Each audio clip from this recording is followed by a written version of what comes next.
조선시대에도 베스트셀러가 있었다는 거 혹시 아셨나요?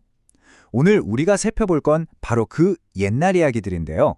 이게 그냥 흘러간 이야기가 아니라 당시 사람들이 뭘 보고 뭘 느끼며 살았는지 그 시대를 그대로 비춰주는 거울 같은 소설 3편을 한번 들여다보려고 합니다. 성녀, 생존자, 그리고 CEO. 이게 다 수백 년 전 이야기 속 인물들이라니 좀 신기하죠? 언뜻 보면 전혀 상관없어 보이는데 사실 이 캐릭터들이야말로 당시 사회가 얼마나 크게 변하고 있었는지를 보여주는 아주 중요한 단서가 됩니다. 정말 흥미롭지 않나요? 지금부터 그 비밀을 하나씩 풀어보겠습니다. 자, 우리가 시간여행을 떠날 곳은 바로 조선 후기입니다. 이때는 정말 사회 경제적으로 모든 게 뒤바뀌던 말 그대로 격동의 시대였어요. 바로 이런 혼란스러운 시기에 지금의 웹소설처럼 대중소설이 엄청난 인기를 끌기 시작합니다. 그리고 당연하게도 이 소설들엔 당시 사람들의 생각과 현실이 그대로 담겨 있었죠. 그러니까 이게 그냥 심심풀이로 읽는 이야기가 아니었던 거예요. 물론 요즘 우리가 넷플릭스 보듯이 재미로 읽기도 했겠지만 그 안을 들여다보면 당시 사회의 불안감, 새로운 생각들, 세상이 좀 바뀌었으면 좋겠다 하는 열망 같은 게 다 녹아 있었던 거죠. 단순한 재미 그 이상이었달까요? 자, 그럼 첫 번째 소설부터 만나볼까요?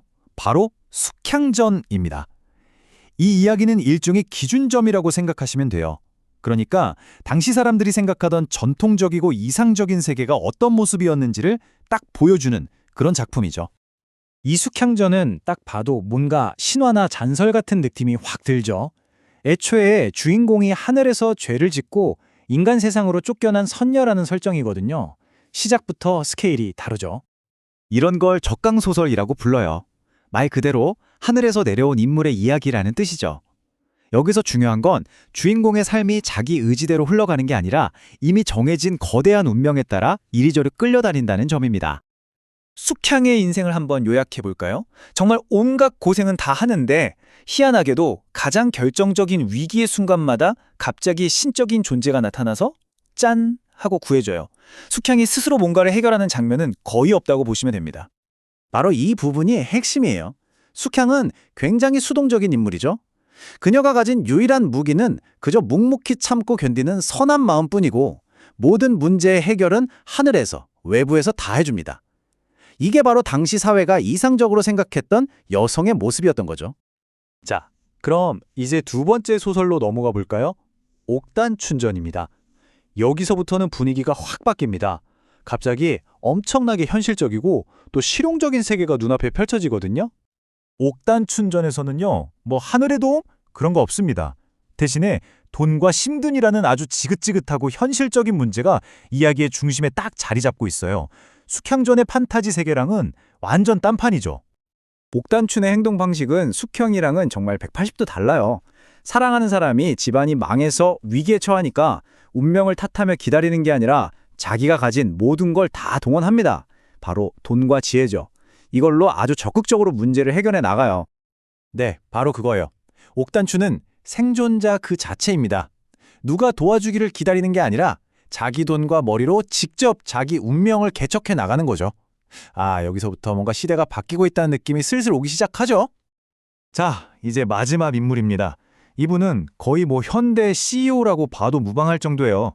사회풍자소설 이춘풍전에 등장하는 정말 놀라울 정도로 유능한 주인공, 바로 이춘풍의 아내입니다. 이춘풍전은요, 한마디로 무능한 남편을 신랄하게 비꼬고 능력 있는 아내를 칭송하는 소설이에요.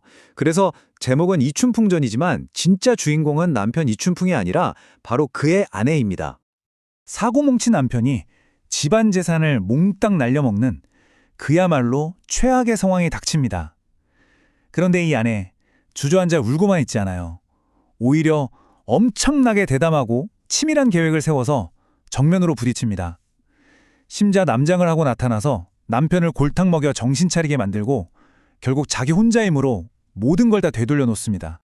이 정도면 정말 현대의 위기 관리 전문 CEO 아닌가요? 문제 분석, 전략 수립, 그리고 엄청난 실행력까지 망해가는 회사를 혼자 힘으로 살려낸 유능한 리더의 모습, 바로 그 자체죠. 자, 그럼 이제 우리가 만난 3명의 주인공을 한자리에 모아볼까요? 성녀 숙향, 생존자 옥단춘, 그리고 CEO 이춘풍의 아내. 이 세 사람의 이야기를 시간 순으로 쭉 늘어놓고 보면 정말 놀랍도록 선명한 변화의 흐름이 하나 보입니다. 과연 뭘까요? 변화의 방향? 정말 명확하지 않나요? 숙향전의 세계에서는 문제가 운명이었고 해결은 신이 해줬어요. 그래서 가장 중요한 건 착한 마음이었죠. 그런데 이춘풍전으로 오면 문제는 아주 현실적인 돈 문제, 사람 문제가 되고 해결도 인간이 직접 합니다. 이때 가장 중요한 건 뭘까요? 바로 능력입니다. 이건 정말 가치관의 대혁명이라고 할 수 있어요. 표로 정리해서 보니까 더 확실하게 보이죠?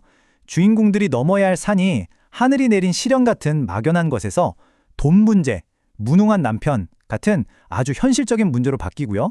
그걸 해결하는 능력도 고결한 인품에서 돈 버는 능력, 전략 짜는 능력처럼 훨씬 구체적이고 실용적인 걸로 바뀌어갑니다.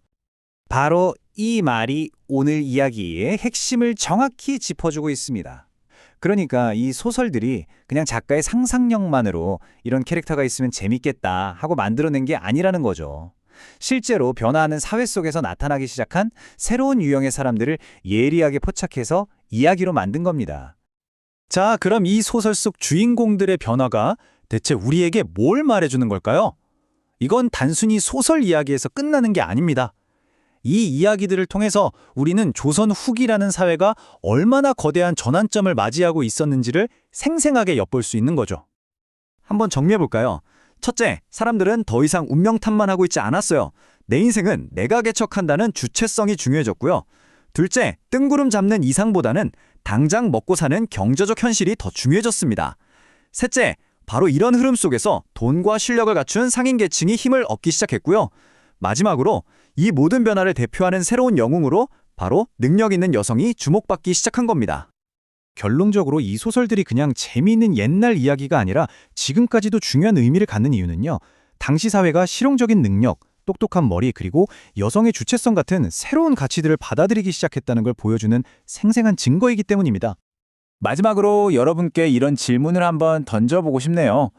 200년쯤 뒤에 미래의 사람들이 지금 우리가 열광하는 영화나 드라마, 웹소설을 본다면 어떨까요? 그 속의 주인공들을 보면서 21세기 초반 사람들은 이런 걸 중요하게 생각했구나 하고 분석하게 되지 않을까요?